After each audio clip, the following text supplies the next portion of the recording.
Pronto, tá dando para ver tudo aí? Tá tudo certinho? Hã? Sim, necessário. Uhum.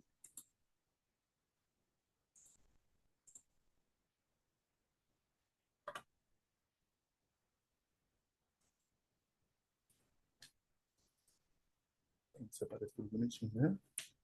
Som também? Deixa eu ver aqui. Tudo bonitinho.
Bom dia, pessoal, tudo bem? Som, imagem, tudo certo aí para vocês? Podemos começar? Hélio, confirma para mim se você está vendo tudo certinho. Tudo certo, pode começar. Já está gravando?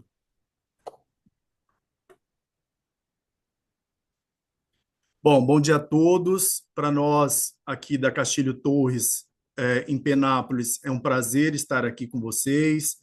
Eu gostaria de desejar boas-vindas para a gente discutir aqui sobre o impacto da reforma tributária nos municípios. Ultimamente, né, desde 2023, com o advento da emenda constitucional 132, nós aqui da Castilho Torres estamos recebendo bastante contatos das prefeituras, né, e-mails, até mesmo nas nossas consultorias e assessorias, sobre o impacto da reforma tributária nos municípios.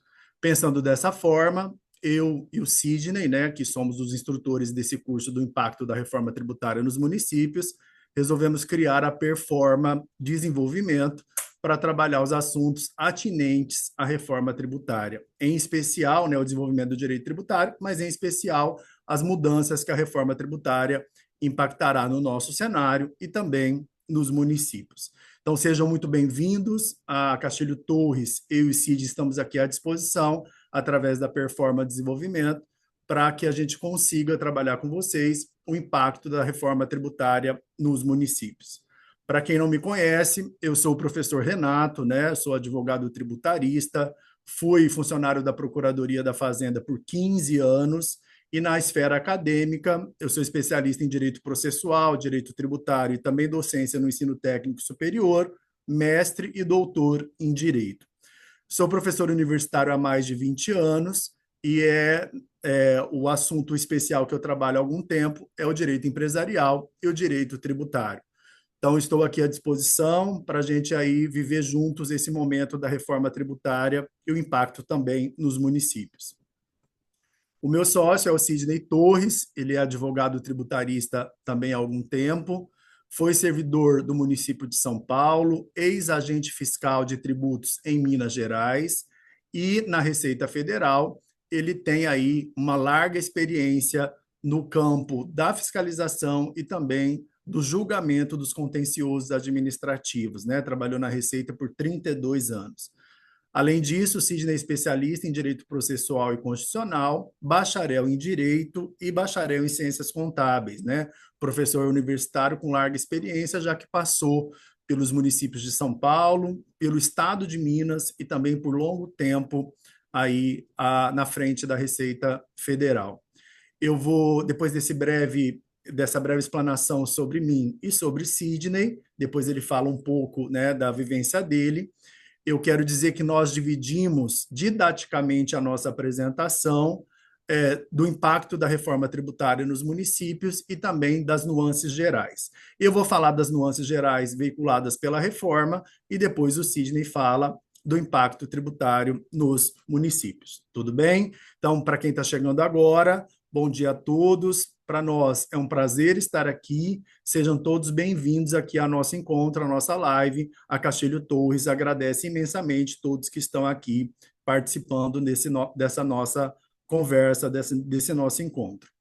Bom, eu, Renato e o Sidney, nós pensamos, de acordo com a nossa demanda aqui no escritório, de acordo com tudo que a gente tem vivenciando desde o advento da emenda constitucional 132, em 2023, nós pensamos em criar um curso, né, da reforma tributária em geral, e agora, né, diante da nossa demanda, das nossas últimas demandas, a gente resolveu, então, instituir a Performa Desenvolvimento e criar um curso da reforma tributária para os municípios, o impacto da reforma tributária para os municípios.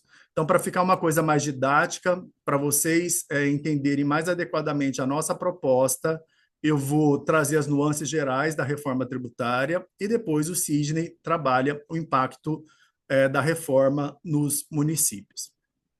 Desde 66, com o advento do Código Tributário, depois em 88, com a Constituição Federal, sempre a gente escutava e a gente escuta até hoje da necessidade da reestruturação do sistema tributário brasileiro. O que se escutava e ainda se escuta é que o sistema tributário brasileiro é um dos mais complexos, né? Em 200 países, o nosso ficou em 192 dos piores sistemas tributários mundiais. Então, já há algum tempo se fala no assunto reforma tributária, reforma do sistema tributário e também sobre o enxugamento da legislação e adequação dos novos tributos para acompanhar o movimento global. Nós tivemos várias propostas de emenda constitucional para que a gente estivesse aqui hoje, né, tratando desse assunto. A PEC 45 e a PEC 110 foram as propostas de emenda constitucional que mais ganharam destaque no âmbito do Congresso Nacional. Bom, de tanto, nós tivemos aí 7 ou 8 propostas que foram colocadas em destaque, mas a PEC 45 é a PEC que foi levada adiante. Bom, depois de discutir da PEC 45, nós tivemos, em dezembro de 23, aprovada, né, a emenda constitucional número 132, né, no dia 20 de dezembro, que mudou significativamente aquilo que a gente considerava sistema tributário vigente. Então, em 20 de dezembro de 23, foi promulgada a emenda constitucional 132, trazendo aí uma nova página para a história do direito tributário do Brasil. Lá, em 20 de dezembro de 2023, a ideia era a substituição de alguns tributos, a repartição das novas receitas, a transição, como que seria a transição do sistema velho para o sistema novo e como ficaria a administração e gestão desse novo modelo. Então, para vocês entenderem, nós vamos começar daqui, né? Nós não vamos falar de Código Tributário, não vamos falar de Constituição, vamos falar dessa alteração na nossa Constituição, promovida pela Emenda Constitucional 132. Nós até trouxemos aqui, no dia 20 de dezembro, quando foi promulgada essa emenda, o Congresso considerou que seria um novo marco para o nosso sistema tributário. Quando foi aprovada a Emenda Constitucional 132, estabeleceu-se, né, um período de transição de 10 anos para que a gente pudesse migrar do sistema antigo para o sistema novo. Então, em 23, ficou decidido que nós teríamos um novo sistema através da emenda 132. Depois, em 24, foi apresentado o projeto de lei complementar número 68, e esse projeto de lei, em 2024, seria discutido no âmbito da Câmara e também no âmbito do Senado.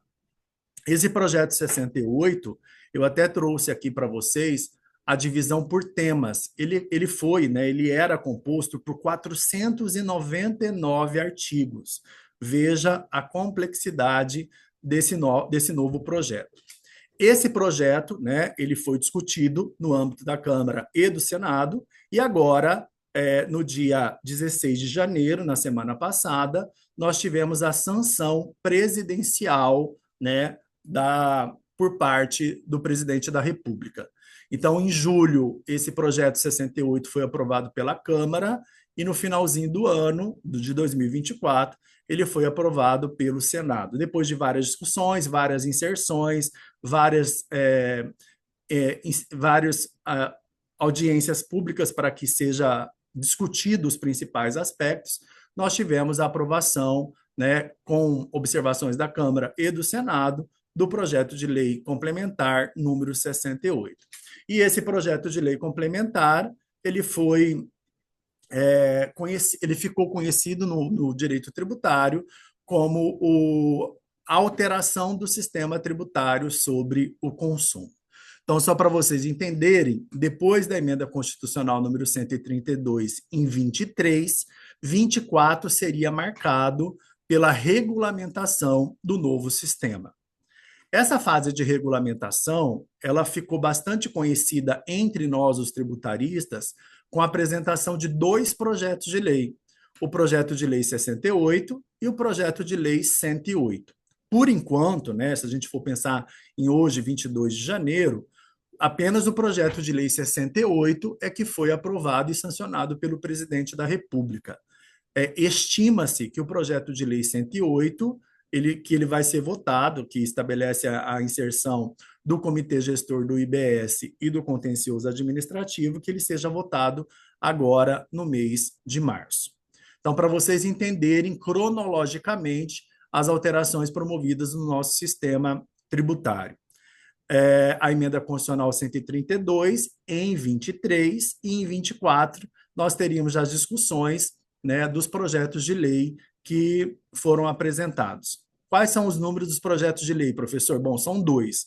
Projeto de lei 68, projeto de lei 108, ambos de 24.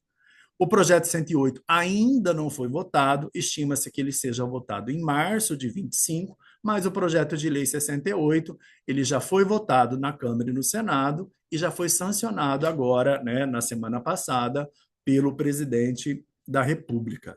Então, o que a gente tem, cronologicamente falando, né, para que vocês entendam, hoje a gente precisa estudar toda a regulamentação advinda do projeto de lei 68.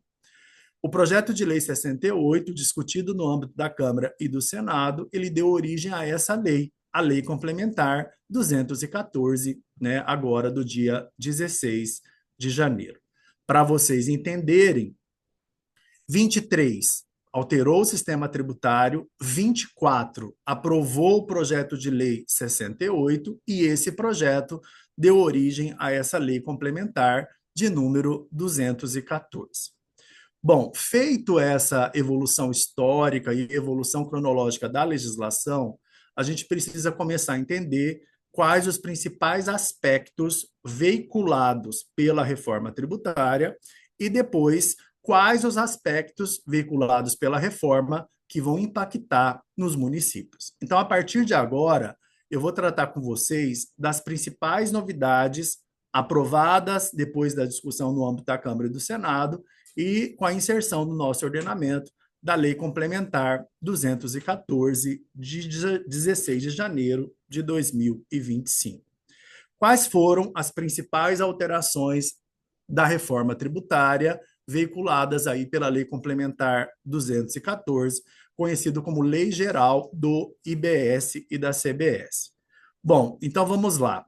Didaticamente, para quem está chegando agora, nós dividimos aqui a apresentação. Eu falo das principais alterações da reforma tributária, num contexto geral, e depois o professor Sidney falará com vocês do impacto da reforma tributária nos municípios. Bom, a primeira grande alteração e a grande pergunta por parte de vocês das prefeituras é quais os tributos que vão ser inseridos e quais tributos que vão ser extintos. A reforma tributária, a Lei Complementar 214, ela vai extinguir o PIS, a COFINS, o ICMS e o ISS, e nos seus lugares vão ser inseridos a CBS e o IBS, por isso o nome de IVA dual. Mas a reforma tributária, ela também promoveu a inserção de uma nova figura chamada de imposto seletivo. Então, eu trouxe aqui essa representação gráfica para ficar bem tranquilo para vocês. O PIS e a COFINS saem de cena para dar origem a um tributo chamado CBS. E o ICMS de competência estadual, o ISS de competência municipal saem de cena para dar origem ao IBS. Então, a proposta inicial é que, acompanhando o movimento global do IVA, do Imposto sobre Valor Agregado do mundo, era que nós tivéssemos apenas um IVA, né? Um IVA de modelo padrão, como já acontece na Europa. Mas não foi esse o modelo adotado pelo Brasil. O modelo adotado pelo Brasil é a instituição daquilo que fica conhecido daqui em diante como IVA, Imposto sobre o Valor Agregado, de maneira dual, dois tributos, CBS e IBS. Só para vocês enfatizar com vocês e para que vocês não tenham dúvidas, né, nesse período de transição, sai de cena o PIS e a COFINS, dando lugar à CBS, Contribuição sobre Bens e Serviços, e também saem de cena o ICMS e o ISS, dando lugar ao IBS. Além da CBS e IBS, que compõe aquilo que a gente conhece como IVA dual, nós também teremos a inserção do imposto chamado de imposto seletivo. Bom, essa pergunta foi frequente aí com a nossa equipe, né? Quais os tributos que vão ser extintos e quais vão ser inseridos. Nós temos pelo menos a extinção do PIS e da COFINS, do ICMS e do ISS, com a inserção da CBS e do IBS, além do imposto seletivo. Muito se discute, pessoal, se o IPI foi ou não foi extinto e se ele será ou se ele não será extinto. Mas nós vamos ter ainda a permanência do IPI no âmbito da Zona Franca de Manaus e que eu vou desenvolver com vocês agora durante a minha fala e depois também durante o nosso curso. Então, sai de cena PIS e COFINS, dá lugar a CBS, e sai de cena ICMS e ISS, dando lugar ao IBS. Eu até trouxe aqui de um novo modelo, né, um novo jeito para vocês enxergarem. O IVA dual será composto pela CBS, Contribuição sobre Bens e Serviços, e também o IBS, Imposto sobre Bens e Serviços. Por isso que a gente tem o nome do IVA dual. Então, daqui em diante, quando vocês ouvirem falar de IVA, saiba que no Brasil o nosso IVA ficou conhecido como IVA dual. Além desses dois, IBS e CBS, nós também teremos o imposto seletivo. Ficou decidido, pessoal, com o advento da Emenda Constitucional 132, que esse novo sistema tributário ele teria um período de transição de 10 anos, de 2023 até 2033. Então, eu faço questão de veicular para vocês essa grafia, essa figura, para que vocês enxerguem de maneira adequada. 2023 foi promulgada a reforma com a Emenda Constitucional 132, como vocês podem perceber aqui. Em 24 e 25 está ficando conhecido como o ano da regulamentação. Nós já tivemos a aprovação do projeto de lei complementar 68, que deu origem à lei complementar 214, e agora em março nós vamos ter a votação do outro projeto de lei, que é o projeto de lei 68, que vai veicular aí as regras do contencioso administrativo e do comitê gestor. A pergunta que não quer calar: quando é que começam a ser testados esses novos tributos? Bom, em 2026, nós vamos ter os testes da CBS e do IBS com a alíquota de 0,9 e 0,1. 0,9 para a CBS e 0,1 para o IBS, né, conforme eu trouxe aqui para vocês. E aí, a partir de 2027, nós vamos ter realmente a cobrança valendo com a extinção do PIS e da COFINS e a substituição pela CBS. Então, o objetivo da reforma foi atendido com a tentativa da simplificação do sistema. Em 23, nós tivemos a fase de aprovação da Emenda Constitucional 132, então o sistema tributário ele já está reformado, e em 24 e 25 nós temos a fase de regulamentação, que já está parcialmente aprovada.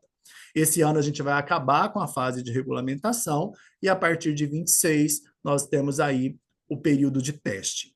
Bom, então a gente vai ter a virada do sistema velho para o sistema novo de forma integral a partir de 2033. Então, o nosso desafio, o meu, do Sidney e de vocês, é entender esse novo modelo, esse sistema tributário já aprovado aí pela nossa emenda constitucional 132 e estudar toda a regulamentação. Como vocês viram, o projeto 68, que já foi aprovado, consta com 499 artigos e a gente agora precisa estudar a lei complementar 214. Então, aqui comigo, vamos juntos, só para vocês entenderem. 23, emenda 132, 24, projeto 68, que já foi discutido e aprovado, e a partir agora da semana passada, do dia 16, nós tivemos a lei complementar 214. Saibam vocês que a transição para o novo modelo, do velho para o novo, vai durar até 2033. A grande discussão nós estamos criando um sistema velho ou estamos criando um modelo novo? Bom, o IVA, pessoal, ele já existia em pelo menos 175 países aí ao longo do mundo. O Brasil, ele implementou aí com a emenda 132, meio que já levando em consideração todas essas experiências do imposto sobre o valor agregado que já existia no mundo. A grande discussão que nós temos hoje é em saber qual é o percentual que o IVA brasileiro vai ser estabelecido. Será que vamos ter o maior IVA do mundo? O que o pessoal tem discutido é que o nosso IVA ficará em torno de 28%. Se ele ficar em torno de 28%, já que ainda estamos na fase de regulamentação, nós vamos ter o maior IVA do mundo, na frente, inclusive, da Hungria, da Croácia, da Dinamarca e da Suécia, que compõem aí o top 5. Então, nós estamos migrando de um sistema complexo para um sistema que, em tese, seria mais simples, mas que pode ter o maior IVA do mundo. Eu trouxe aqui esse gráfico para vocês, e aqui na lateral direita, nós temos duas observações. O Brasil já tem um dos maiores impostos sobre o consumo do mundo, e embaixo a taxa pode chegar a 30,3% sem o split payment, que é uma novidade trazida pela reforma, que eu já vou trazer para vocês. Então, a PEC 45, a PEC 110, tudo que foi já discutido desde quando começaram a falar de reforma tributária, isso tudo ganhou força nos últimos tempos, e hoje a gente precisa estudar a Lei Complementar 114, que criou e regulamentou o IVA dual, né, que é o IVA adotado pelo Brasil, e a gente precisa, então, trazer para vocês quais as principais novidades. Estudando aí toda a legislação discutida e aprovada, nós vamos ter algumas alíquotas reduzidas, vamos ter alíquota zero e algumas isenções. Foi inserido também no nosso ordenamento alíquota zero para os produtos da cesta básica, que eu discuto com vocês nos nossos próximos slides. Durante esse período de discussão, tanto na Câmara quanto no Senado, ficou bastante claro que a ideia da reforma é efetivar a não cumulatividade plena, né? Nós já tínhamos a não cumulatividade no sistema, mas ela não acontecia de forma plena. Então, a ideia é evitar efetivamente o efeito cascata, né? Então, eu trouxe aqui para vocês a unificação dos tributos em um único imposto de valor agregado, elimina a ocorrência da incidência em cascata, evitando a sua cumulatividade. Depois até nós vamos fazer um encaminhamento desse material para vocês por e-mail, mas a primeira grande novidade trazida, a segunda, né, já que a gente teve a substituição e a inserção do IVA dual, a segunda grande novidade é a questão da efetivação da não cumulatividade plena. Eu até trouxe aqui um esboço daquilo que vai acontecer, né, de forma teste, a partir de 1º de janeiro de 26. Eu trouxe também aqui nessa tabela como o sistema é hoje, nós temos a cumulatividade em parte, e como ele ficará, que foi veiculado aí, e que ficará, né, efetivará a não cumulatividade plena. Eu coloco, o IVA permite o crédito dos impostos pagos nas etapas anteriores, reduzindo a carga tributária final. O objetivo desde sempre, vocês já ouviram falar bastante disso, era a unificação de alguns tributos, a simplificação do sistema e também a redução da carga tributária. Como a gente ainda está na fase de regulamentação, a gente não sabe necessariamente se vai reduzir. O que se fala bastante é que alguns setores nós vamos ter até o aumento da carga tributária. A gente está acompanhando isso muito de perto aí no nosso trabalho aqui no escritório de assessoria, né, por conta aí do aumento da carga tributária a partir do ano que vem. Também foi instituído aquilo que ficou conhecido como cashback. A população de baixa renda, ela terá benefícios tributários, ela receberá de volta 100% da CBS e parte do IBS daquilo que incidir sobre água, gás de cozinha, energia elétrica, esgoto, telefone e internet.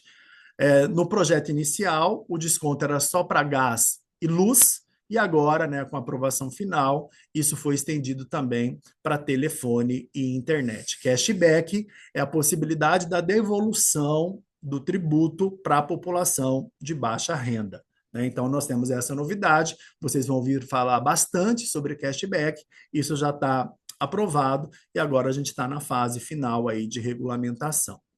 Uma outra novidade é a cobrança no destino. O sistema velho, que vai saindo de cena aos poucos, ele tinha a ideia da cobrança no local da origem. Hoje, né, com a aprovação do sistema novo, nós vamos ter a cobrança no destino da mercadoria e do serviço. Olha que bacana, essa mudança ela vai ser feita gradualmente de 2029 até 2077.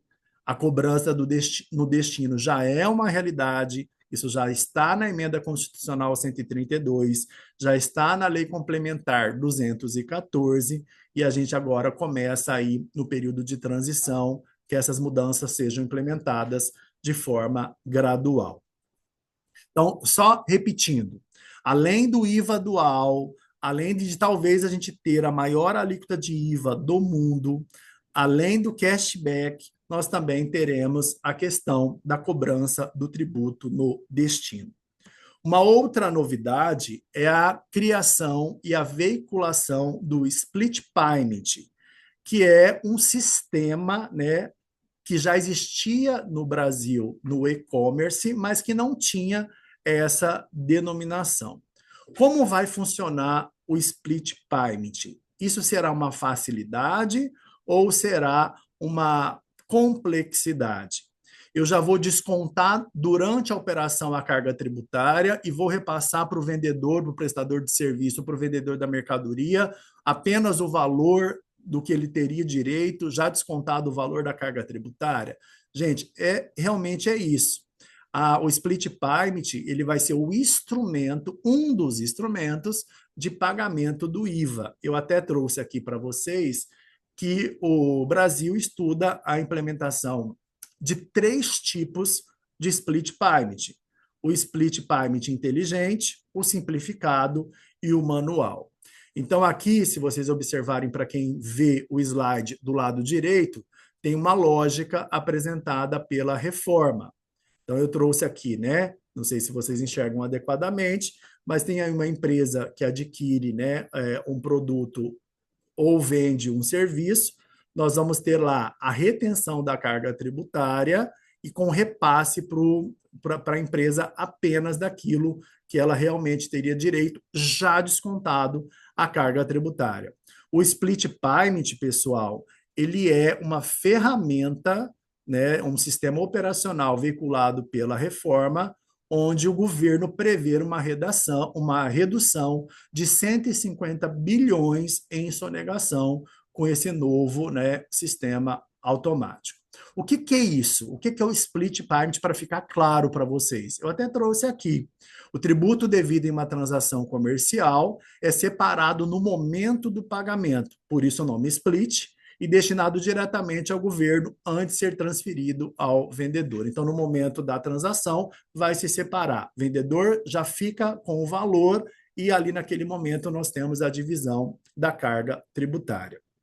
Em 2026, né, esse split payment ele está regulamentado para já funcionar e essa tecnologia está sendo desenvolvida aí para implantação por parte de todas as empresas, e não seria diferente também por parte dos órgãos arrecadadores. A tecnologia ainda está em fase de regulamentação aí pelos, né, de criação pelos entes governamentais. Então, o split payment é já uma realidade, já está, né, na emenda constitucional 132, esteve em discussão no projeto de lei 68, e com o advento da lei complementar 214, a gente já sabe que ele veio para ficar e que nós vamos ter que nos adaptar. Agora, o governo, né, ele está trabalhando a tecnologia para que a gente consiga desenvolver essas três modalidades, né? O Brasil terá três modelos de split payment para recolher os tributos sobre o consumo. Nós teremos o modelo inteligente, o modelo simplificado e o modelo manual. Eu disse já no começo da minha fala que a lei complementar, o projeto de lei complementar 108, é ele que vai estabelecer as regras do comitê gestor, né, e também sobre o contencioso administrativo no âmbito do IBS. Esse comitê gestor ele está projetado para que ele seja composto por 54 representantes, sendo 27 representantes dos estados e do Distrito Federal e 27 representantes dos municípios e do Distrito Federal. Desses 27 representantes dos municípios, 14 representantes vão ser com base em votos de cada um dos municípios e outros 13 como representante nos votos de cada município ponderados pelas populações. Então, só para vocês entenderem, vai ser criado um novo órgão chamado de comitê gestor, que vai gerir, né, o IBS, composto aí por 54 representantes, 27 representantes dos estados e 27 representantes dos municípios. O objetivo do comitê gestor é uniformizar o entendimento sobre o IBS, gerir e distribuir a arrecadação e também promover a integração do contencioso administrativo. Eu disse no começo da minha fala que dois projetos foram apresentados para regulamentar a reforma, projeto 68 e projeto 108. O 68 já está aprovado e o 108 agora vai ser aprovado, a estimativa é que seja aprovado, né, com a criação do comitê gestor, agora em março de 2025. Né, aqui eu trouxe para vocês numa outra linguagem, né, como vai ser os debates, quem vai ser o presidente, quantas serão as vagas, quais são as tarefas do comitê gestor, mas a gente ainda precisa aguardar as cenas aí da aprovação do projeto de lei 108 para que a gente possa estabelecer todas as regras efetivamente veiculadas. É importante também a gente entender que a reforma tributária ela trouxe uma alíquota padrão, que estima-se que fica em 27,97%, em torno de 28%, e trouxe alguns regimes específicos diferenciados. Nós vamos ter a alíquota reduzida em 30% para pelo menos 18 profissões, vamos ter a alíquota reduzida em 40%, aqui inclui-se as operações com bens imóveis, e nós vamos ter uma redução de 60% para pelo menos 13, né, setores. Então, nós vamos ter alíquota zero, alíquota padrão e alguns regimes. Para vocês entenderem, né, se você estiver diante de uma situação onde não estiver presente a questão do regime específico e do regime diferenciado, nós aplicaremos, então, a alíquota padrão. Alíquota padrão, alíquota zero e regimes específicos diferenciados. 4 situações distintas. Alíquota padrão, como regra, alíquota zero para os sistemas de benefícios total, e nós temos ainda, pelo menos, tratamentos específicos e diferenciados com redução de alíquotas de 30%, 40% e 60%. Daqui em diante, vocês vão ouvirem falar muito sobre regime específico e regime diferenciado. A reforma tributária trouxe pelo menos esses 8 regimes específicos. Regime específico para combustível e lubrificante, para serviços financeiros e operações imobiliárias, para plano de assistência à saúde e também para concurso de prognósticos, para cooperativas, hotelaria, bares e restaurantes, em especial por conta dessa questão que a gente passou nos últimos tempos, pós-pandemia, do advento da lei do PERSE e da retirada da lei do PERSE, né, dos benefícios que esses setores teriam. Nós teremos também regime específico para o sistema de aviação e de transporte coletivo intermunicipal e interestadual. Também ficou bastante latente com a questão da reforma a tributação de forma específica para a Sociedade Anônima de Futebol, que a gente conhece aí como SAFs. Então, a gente sempre brinca aqui no escritório. Bom, a gente vai ter que saber tudo sobre a alíquota padrão, né? Como é que ela é calculada, a tributação no destino, se a cumulatividade está sendo não cumulatividade plena mesmo. Vamos ter que conhecer todas as isenções e imunidades, além de dominar a questão dos regimes específicos, que são esses que eu trouxe aqui, e dos regimes diferenciados. Eu até procuro, eu gosto bastante desses mapas mentais, dessa grafia, para você entender. Alíquota padrão, regra geral, depois regime específico e alíquotas reduzidas. Nós teremos reduções de 60%, de 40% e de 30%, e eu veiculei aqui para vocês. Durante toda a tramitação da fase de regulamentação, nós tivemos a discussão de quais os produtos estariam na cesta básica e quais os produtos não estariam na cesta básica, quais os produtos que teriam tributação de 100%, quais os tributos que não teriam tributação de 100% com tributação reduzida. E aí a gente desenvolveu aqui essa tabelinha para que a gente possa desenvolver aí os regimes específicos de diferenciado com vocês ao longo do nosso curso. Além do IBS e da CBS, também foi inserido no nosso sistema um imposto chamado de imposto seletivo. Alguns trataram ele como imposto do pecado, mas o nome, né, oficial é imposto seletivo, que visa tributar, né, de forma mais agressiva os produtos prejudiciais à saúde e ao meio ambiente. Então, já foi discutida a questão das bebidas alcoólicas e açucaradas, né, dos cigarros, dos veículos e das embarcações. Como é que o imposto seletivo vai se portar? Quanto mais essencial para a vida do cidadão for o produto, né, ou o serviço, nós teremos a alíquota menor. Quanto menos essencial, a alíquota maior, né? A seletividade, ela varia em razão da essencialidade do produto e do serviço.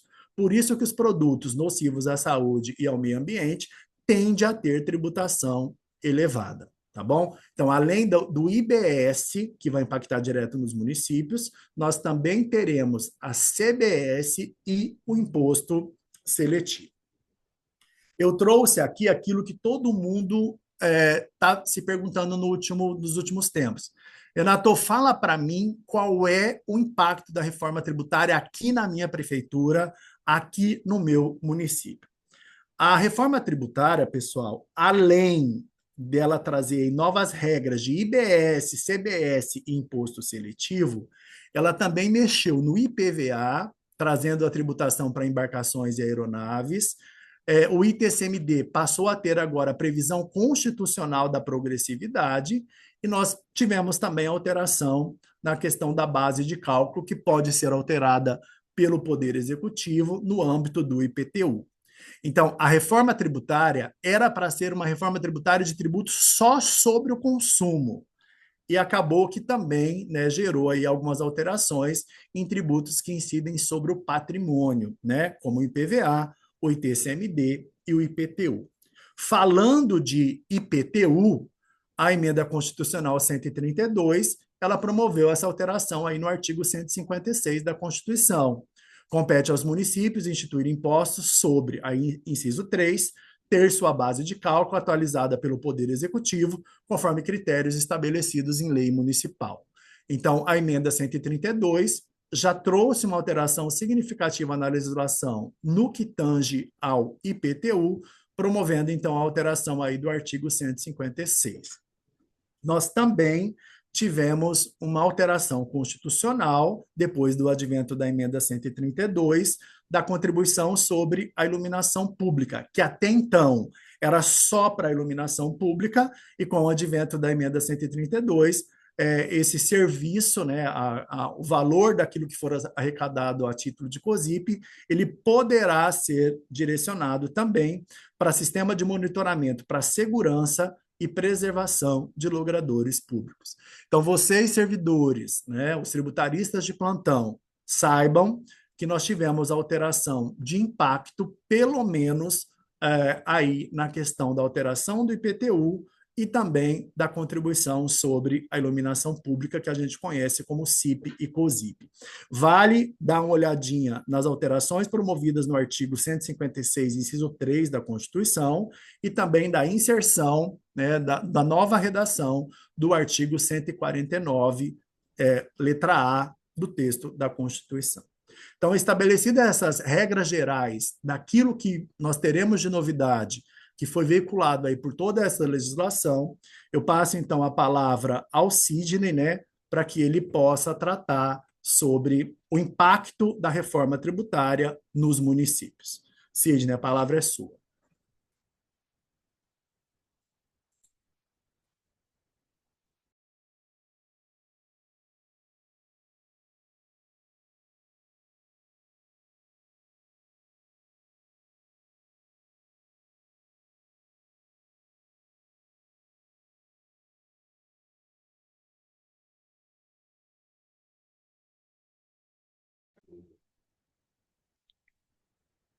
Olá a todos, é uma alegria estar aqui com vocês, dividindo essa bancada com o Renato, dirigindo especialmente essa palavra para servidores municipais, como vocês podem ter visto, né, na minha apresentação, que o Renato falou.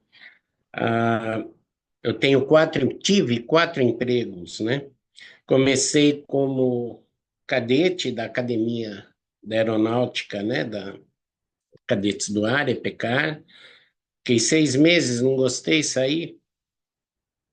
Depois eu entrei por concurso público no município de São Paulo e, e no período que eu trabalhei na prefeitura de São Paulo, eu trabalhei no setor de contabilidade, trabalhando com a inoxidável Lei 4.000, né, 320, até hoje em vigor, muito pouco alterada, desde dos idos de 79 e 80, enquanto eu lá estava trabalhando com ela. E sempre lidando com as dores que vocês ainda lidam atualmente, que é lei orçamentária, emissão de empenho, de requisição, né, prestação de contas, Tribunal de Contas, enfim. Vivi isso durante 5 anos da minha vida. Aí, por volta dos 23 anos de idade, passei em concurso público, fui embora para Minas Gerais, virei fiscal do Estado de Minas, fiquei lá durante quase 8 anos, né, exerci vários cargos dentro da administração, fui instrutor de Direito Tributário e Legislação de CMS para os fiscais do Estado de Minas por longo tempo, fui professor, né, de cursinho, professor universitário, e depois, né, para retornar para casa, eu fiz o concurso da Receita Federal e ingressando nos quadros da Receita desde 1991, até recentemente, há 2 anos atrás, mais ou menos, que eu me aposentei e iniciei uma atividade dentro da advocacia pública, da advocacia privada.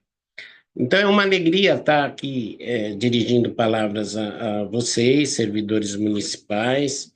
Eu sei que, né, existe aí uma série de fiscais municipais nos assistindo, então quero deixar aí o meu abraço, né, e dizer que a gente está na trincheira junto, o que vocês precisarem da Castilho Torres e da nossa colaboração, a gente está à disposição, tá?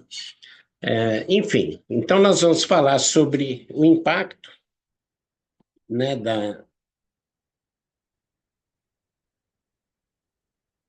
Deixa eu só trazer essa tela para a minha visão. Então, nós vamos falar aqui sobre alguns impactos da reforma tributária nos municípios. Ah,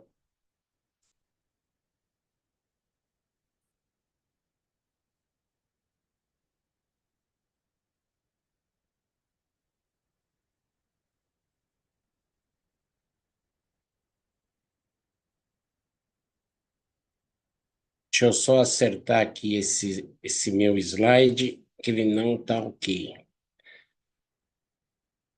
Eu acho que assim está melhor, né? Para que a gente possa estar transmitindo. Então, a primeira...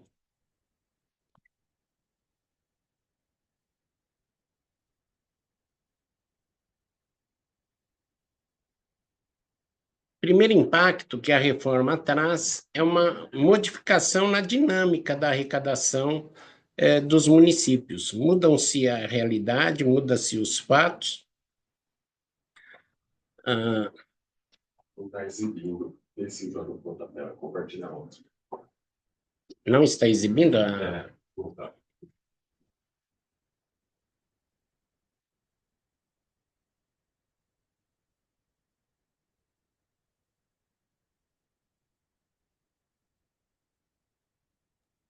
Isso, agora está sendo Ok. exibido. Aí. Está exibindo? Está exibindo, gente? Sim, Edson, dá um ok para mim, o dedo, por favor. Está exibindo? Só vi no áudio aí, sim. Ok. Podemos seguir? Então, vamos lá. O primeiro impacto que traz a reforma tributária para os entes tributantes de uma maneira geral, né, e o município não é diferente, é a alteração de uma dinâmica arrecadatória. Mudam-se os fatos geradores, mudam a situação da realidade, e isso muda o fluxo da gestão e da arrecadação de tributos.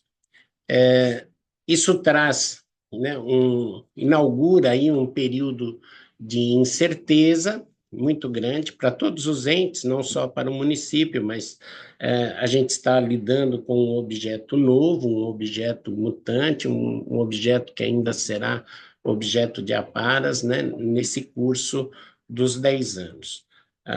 E quando a gente fala de um objeto em transformação no curso de 10 anos, eu acho que a grande sacada, né, numa alteração de tributos que a gente, no curso da história do direito tributário, a gente via normas sendo publicadas no dia 31 de dezembro para vigorarem, né, no primeiro dia do exercício seguinte, ou seja, em menos de 24 horas.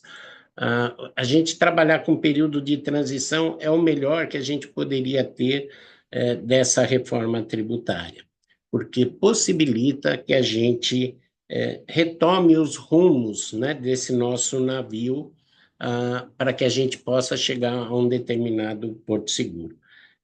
A falta de previsibilidade, né, das receitas que esse novo que essa nova situação de realidade nos traz, né, a todos os entes, inclusive o município, né, recebe um agravante porque os municípios estão afastados, né, do processo de gestão desse IBS, desse novo imposto, e isso traz uma implicação, grande implicação para o município, que é a dificuldade da elaboração do orçamento, sei bem o que é isso, né, fazer a previsão da receita, né, dentro do plano plurianual, dentro do plano plurianual, e também isso vai implicar numa dificuldade para a definição de políticas públicas, o que vai exigir, né, dos municípios uma postura mais cautelosa, um cuidado maior com seus recursos.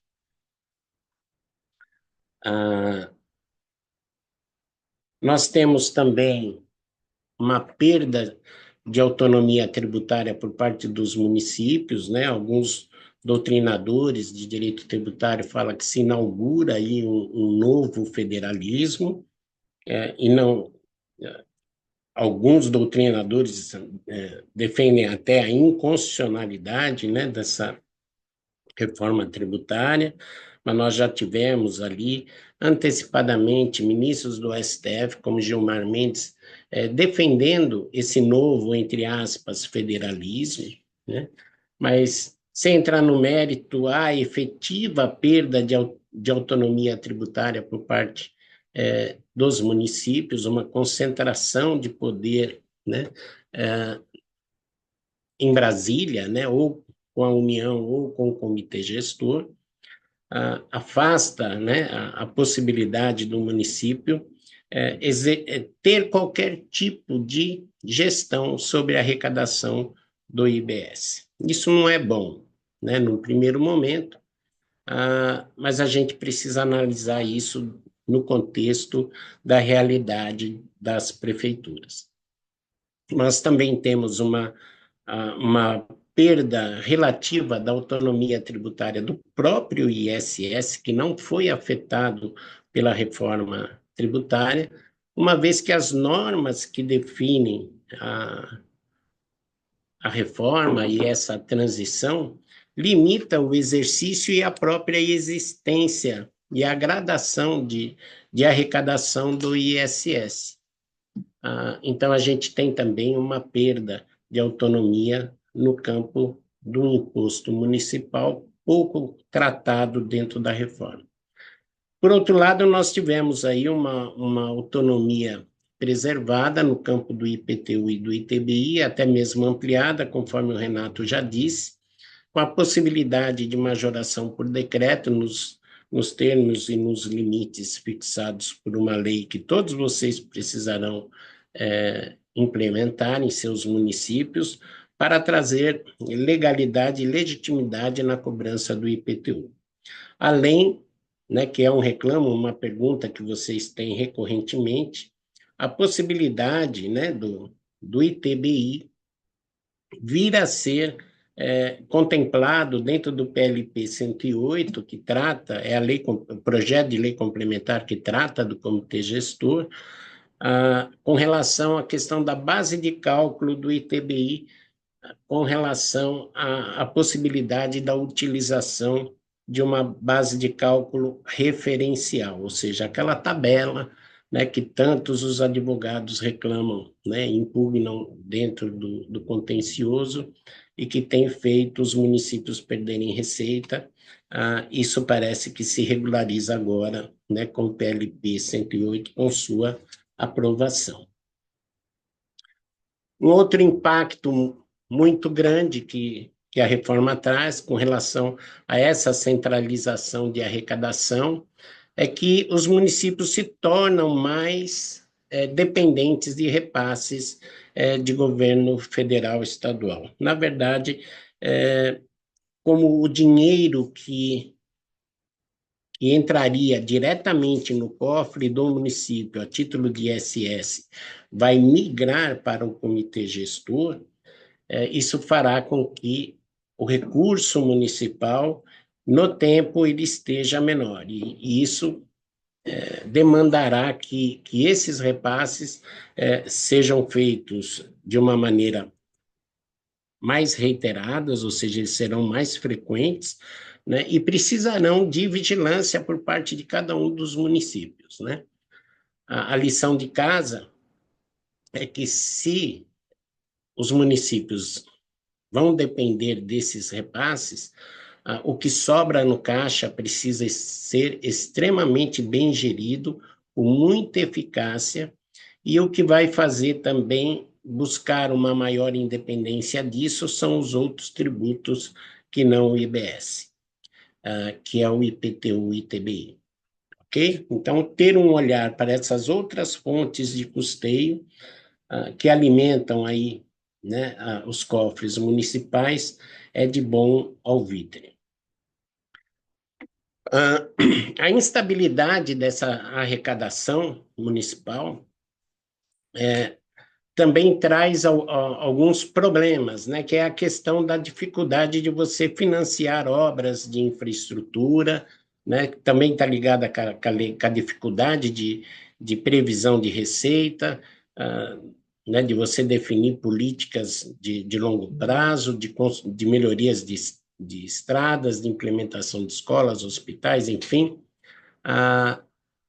Essa redução de investimentos é um cenário preocupante, porque isso pode estar intimamente ligado à questão do desenvolvimento econômico e à qualidade de vida local de cada um dos municípios. O comitê gestor, que está sendo criado por esse projeto de Lei Complementar 108/24, ele concentrará, né, poder decisório em relação à tributação do IBS. Mas não só poder decisório, ele também, né, concentrará uma série de atividades administrativas relevantes e que, no curso da nossa história, no curso da nossa vivência pública, nós sempre fizemos de maneira individualizada e sempre preservamos essas atividades, né, e as chamamos, né, de atividades típicas, né, estatais. E nós vamos precisar compartilhar essas funções com o comitê gestor, né? Isso pode ser um problema, né? Ou seja, nós vamos ter que o comitê gestor estará presente nas execuções fiscais, ele será o responsável pela distribuição dos recursos aos entes tributantes envolvidos, ele vai coordenar a nível nacional a fiscalização do IBS, isso não impede que os municípios exerçam a fiscalização de seus contribuintes, uma vez que a competência ela é compartilhada, e também será o responsável pelo contencioso administrativo do IBS, mas somente do IBS. O contencioso administrativo de IPTU e TBI, Sidney, como é que ele fica? Ele fica a cargo, né, dos municípios, né? Também é obrigação do comitê gestor a administração do cashback, não serão as prefeituras que vão cuidar disso, o controle dos créditos, né, ou seja, da não cumulatividade efetiva, né, também estará a cargo do comitê gestor, alguma fiscalização, alguma auditoria digital, imagino eu que seja implementada dentro do próprio comitê gestor, alguma fiscalização efetiva, partindo do próprio comitê gestor, o que nós chamamos na receita de malha. Eu acho que deve ter alguma coisa parecida a nível de IBS no comitê gestor, concorrendo aí com fiscalizações dentro do ambiente, né, da área fiscal municipal, a administração, né, e coordenação do split payment, tudo isso são preocupações do comitê gestor. E para isso acontecer, para isso funcionar, split payment, cashback, controle de créditos, operação por operação, isso não deve ser novidade para vocês, exige-se um aparato tecnológico, né, fora, né, de um contexto que nós estamos acostumados. Eu trabalhei 32 anos na Receita Federal e sempre trabalhei com tecnologia, né? Sempre trabalhamos com administração tributária com alta tecnologia. E eu sei que a tecnologia que vem para fazer a gestão de IBS é para dar inveja ao mundo inteiro. Eu fiz um workshop recente, o escritório fez um workshop recente falando da auditoria digital, né, por parte, né, da Receita Federal, e o subtítulo era a inauguração de um novo controle social. Essa tecnologia ela possibilitará ter um grande controle das atividades econômicas de cidadãos e empresas num curtíssimo espaço de tempo, porque toda a reforma tributária ela se assenta nessa tecnologia. E se essa tecnologia não funcionar, não funcionará o split payment, o cashback, o controle de créditos e por aí afora. Ou seja, é o alicerce da reforma tributária, esse aparato tecnológico. Eu estou chamando a atenção para esse aparato tecnológico porque dá vontade até de voltar a ser fiscal, viu, gente? Porque Eu sei que tem muitas prefeituras que são pequenas e que não têm esse aparato tecnológico, e essas prefeituras receberão uma verdadeira bazuca, né, para poder trabalhar. E dentro dessas informações tributárias que a gente vai ter acesso, todos os municípios terão acesso, aqueles municípios que têm 20 milhões de habitantes e aquele que tem 2 mil, terão, uma vez que a competência é compartilhada, terão acesso a esse instrumental tecnológico. Eles poderão exercer uma administração tributária mais profissionalizada, uma vez que, para esses pequenos municípios, o investimento para ter um aparato tecnológico desse seria inconcebível, né? Então, para a administração pública municipal, essa tecnologia ela vem como um presente de Natal, né?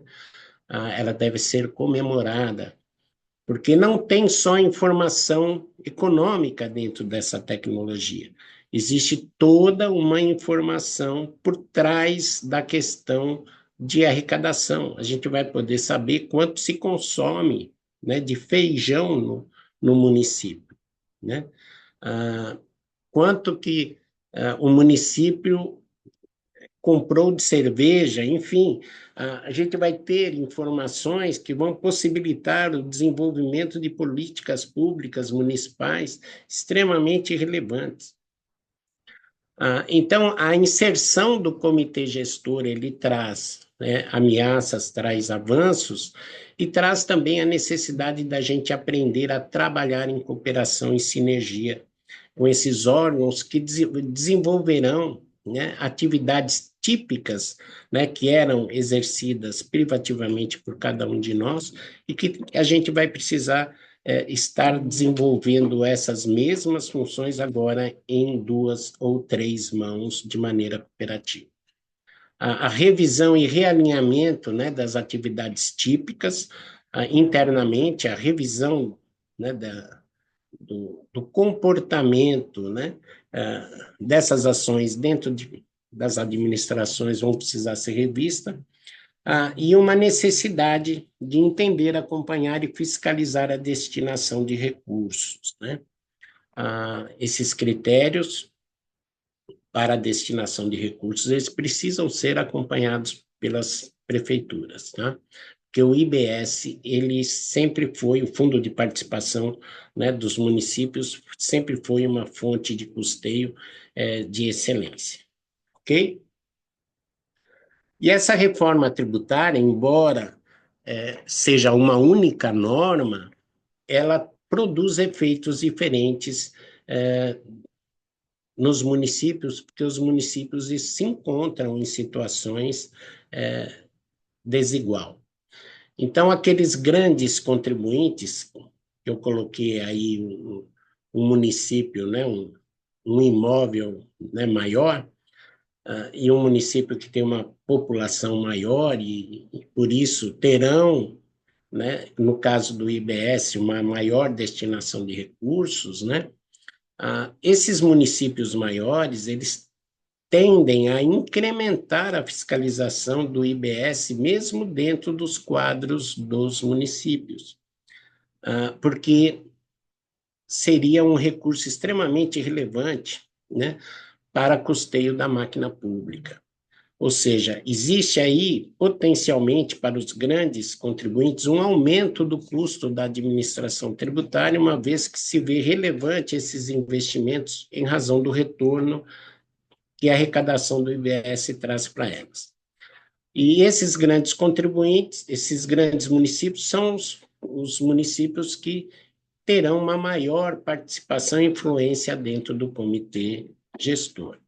Então, não é demais pensar que esses municípios maiores poderão ser porta-vozes, né, dos municípios menores que não têm acesso a esse comitê. E veja vocês, no outro lado da linha, né, se vocês olharem o pequeno município, o resultado da reforma tributária pode ser exatamente o oposto do comportamento que se exige ou que se imagina né, para o grande município. Ou seja, para o pequeno município, talvez delegar a fiscalização do IBS aos estados e ao comitê gestor seja a melhor decisão. Isso envolveria aí uma redução dos custos da administração tributária, uma vez que eles têm pouca participação e influência junto ao comitê gestor, né? Por que a gente fala que o município poderia delegar a fiscalização do IBS aos estados? Se por conta da natureza econômica, né, existente dentro do município, pode ser que a atividade econômica não admita, né, um investimento muito grande, né, na área fiscal, a ponto de desenvolver mecanismos, de fazer a diferença, de influenciar na arrecadação direta do IBS na realidade do seu município.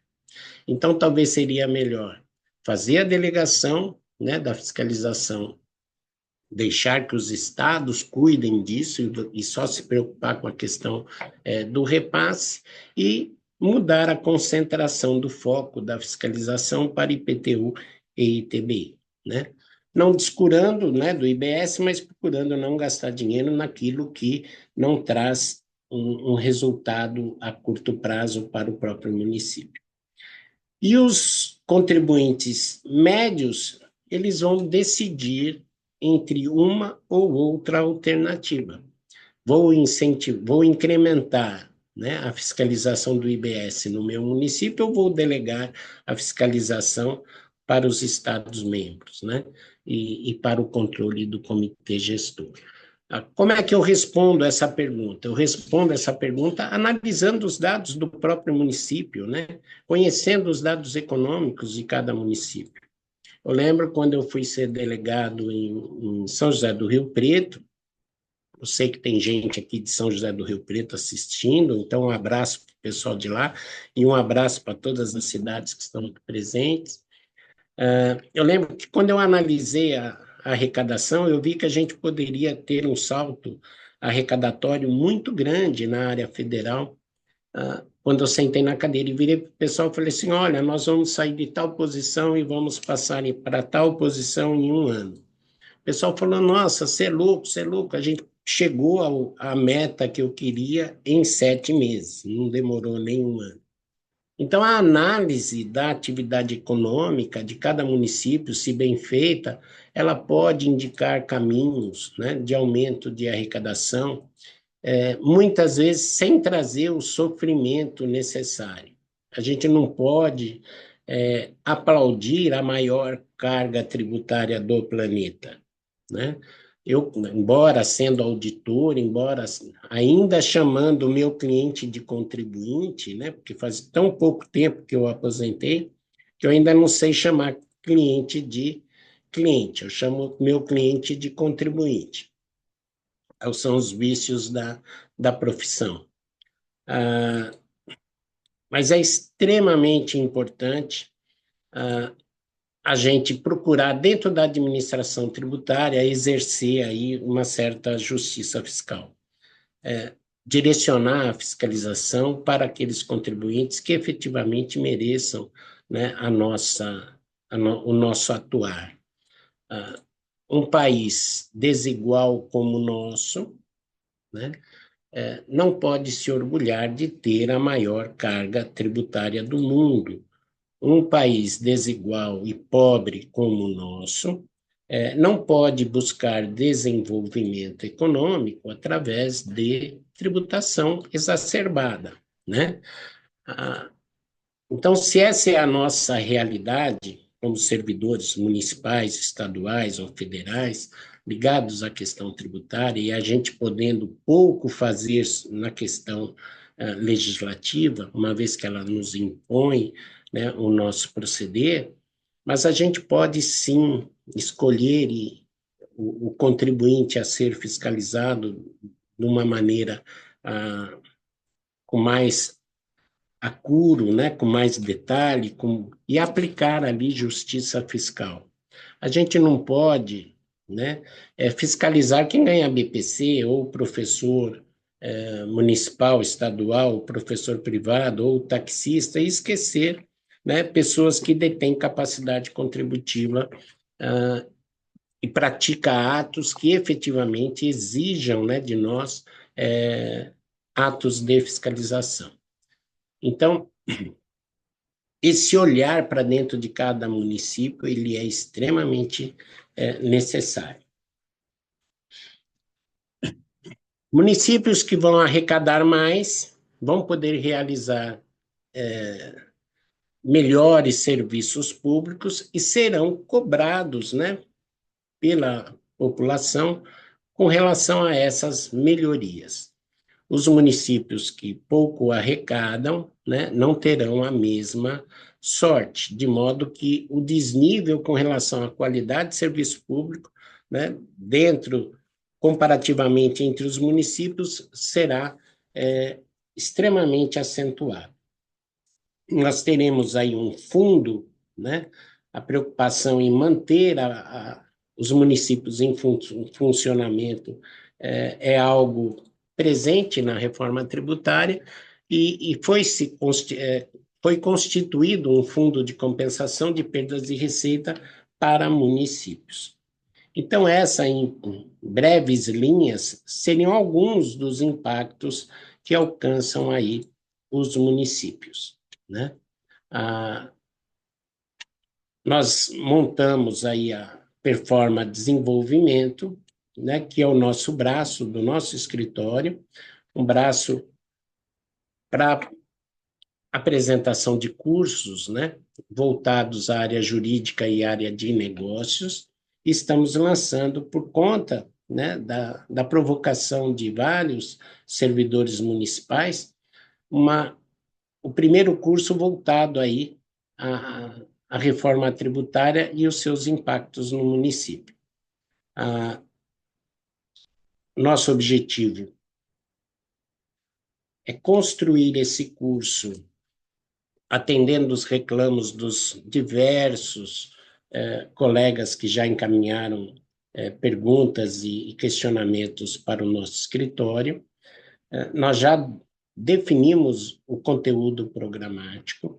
O público-alvo, né, desse curso são prefeitos, secretários de fazenda, procuradores municipais, os assessores jurídicos municipais, servidores, né, da área, né, de contabilidade, finanças e tributação, os profissionais ligados aí à questão fiscal, e nós faremos esse curso todo online, ao vivo, com material didático, com maior participação, né, com sessão de perguntas e resposta, para que a gente possa estar caminhando juntamente com o município na construção do seu novo ambiente fiscal pós-reforma tributária, né? O local, né, que a gente vai fazer será online, a gente vai fazer isso através de plataformas digitais. O curso tem uma carga horária de 24 horas. A gente, se houver necessidade, em razão da aprovação e reforma do projeto de lei complementar 108, de aprofundar um pouco mais as questões em cima do comitê gestor para qualificar ali administrativamente as prefeituras, o faremos, ou seja, mas a princípio o curso está programado para uma carga horária de 24 horas, né? E os nossos diferenciais são instrutores com expertise, com prática sobre isso, né? Mais de 15 anos do Renato na área da Procuradoria da Fazenda, eu mesmo com mais de 40 anos de atividade fiscal, os dois com experiência e formação em direito tributário e gestão pública.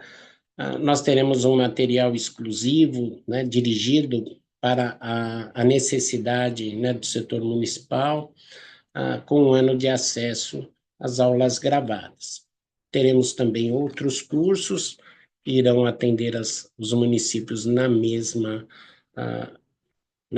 direção, que seria o treinamento, né, sobre fiscalização do IBS para fiscais municipais. Vou estar aí revivendo o meu período de 5 anos como instrutor de ICMS, né, dos fiscais estaduais. Então, a gente vai trazer esse treinamento, porque os fiscais municipais não estão acostumados, né, com o imposto sobre consumo nos moldes, né, do antigo ICMS, a questão da não cumulatividade, como enxergar as oportunidades fiscais, né, para bem gerenciar ali a seleção de contribuintes para a fiscalização, enfim. Tem uma série de questões, né, até técnicas, né, de direito tributário, de alinhamento jurisprudencial, né, que a gente vai trazer do ICMS e do ISS para dentro do IBS, para que a gente possa habilitar aí os setores fiscais municipais de um bom atuar a nível de lançamento tributário. Estamos também oferecendo consultoria tributária para prefeituras, para fazer o acompanhamento de todo o processo da reforma tributária, além da adaptação, alteração e redação, né, do Código Tributário Municipal, que todos os municípios vão precisar fazer, né?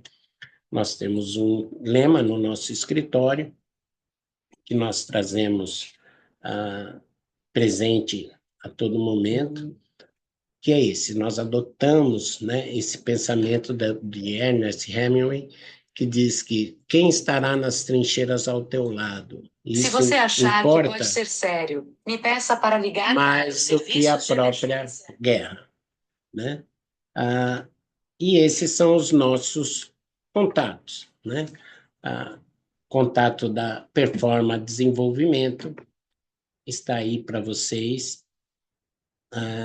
Os nossos telefones, né, o nosso endereço na internet. Esse telefone 1248 no final também é um telefone WhatsApp. Então, as dúvidas que vocês tiverem, o que vocês precisarem dos nossos trabalhos, a gente coloca aí à disposição dos senhores, tá bom? E só para eu poder matar a saudade dos colegas, né? Quantos fiscais estão presentes aqui na nossa live? Escrevam aí no chat, eu. Só para a gente poder saber. Opa! Aí, Rogério, Renato, Márcia, Reinaldo, olha que maravilha, João Carlos, meus colegas. Eu sei o que vocês estão vivendo. A mudança de legislação, né, traz aí um desconforto danado. A gente viveu isso em 2007 na Receita Federal, quando houve ali a fusão, né, da Receita Federal com a Previdência, né? Então, nós recebemos ali também a incumbência de fiscalizar as contribuições previdenciárias em 2007. E necessitávamos, naquela época, aprender a legislação e o modo de fiscalização das contribuições previdenciárias, né? E não foi fácil, né? Muita resistência, questão cultural, mas foi bom. Quando a gente ultrapassou as dificuldades, alcançamos ali o conhecimento e a expertise para bem fiscalizar e exercer ali a nossa missão, né, a nossa função pública, isso trouxe uma satisfação muito grande. Então, eu sei exatamente o que vocês estão vivendo aí, tendo que absorver um novo procedimento de atuação e absorver um novo conteúdo de legislação. Mas vocês não estão sozinhos, tá? Estamos na trincheira com vocês, independentemente de vocês estarem ou não, né, com os cursos, fazendo os cursos conosco, tá? Vocês podem abusar, né, da nossa amizade, né, através aí do WhatsApp do nosso telefone ou diretamente ligando para a gente, tá? O telefone é esse. esse é o primeiro curso voltado a prefeituras, então a turma, essa turma que fechar, né, esse curso conosco, a gente vai denominá-los como fundadores. E a gente vai estar direcionando uma série de benefícios para os cursos futuros e os produtos futuros que a gente estiver desenvolvendo, né, para os municípios, né, para os funcionários municipais, que são nossos colegas, tá bom? É uma alegria estar com vocês, foi uma alegria estar com vocês, será sempre uma alegria poder estar com vocês, né, trocando experiências. Nosso canal de comunicação está aberto, né, para todos, serão sempre muito bem recebidos, né, seja presencialmente, online ou por telefone. E estamos à disposição para ajudá-los a vocês superarem esse momento aí de intranquilidade. Muita coisa acontecendo, mas nós temos aí um período de transição para bem trabalhar todas essas questões, encontrando aí a solução que cada município precisa. Não é uma receita de bolo, não é um Ctrl+C, Ctrl+V, cada município tem a sua realidade e necessita cada qual, né, das suas soluções, né, para que possa o município exercer a sua função e promover aí o bem de todos, tá bom? Foi uma alegria, né, estar aqui com vocês. Eu vou me despedir e dar a oportunidade do Renato também se despedir de vocês, né? Um grande abraço a todos, estamos à disposição, fiquem com Deus, tá? Muito obrigado. Pessoal, eu disponibilizei no chat os nossos contatos. Eu quero agradecer imensamente a disponibilidade de vocês estarem aqui conosco e espero estar com vocês também aí no nosso curso durante o mês de abril. Todas as informações serão encaminhadas também por e-mail e disponibilizadas no grupo de WhatsApp, tá bom? Muito obrigado por tudo, obrigado também ao Sidney que ladeou comigo aqui essa live. Encaminharemos as apresentações pelo WhatsApp e pelos e-mails. Esperamos vocês, viu? Muito obrigado por tudo, um abraço, até mais, tchau, tchau.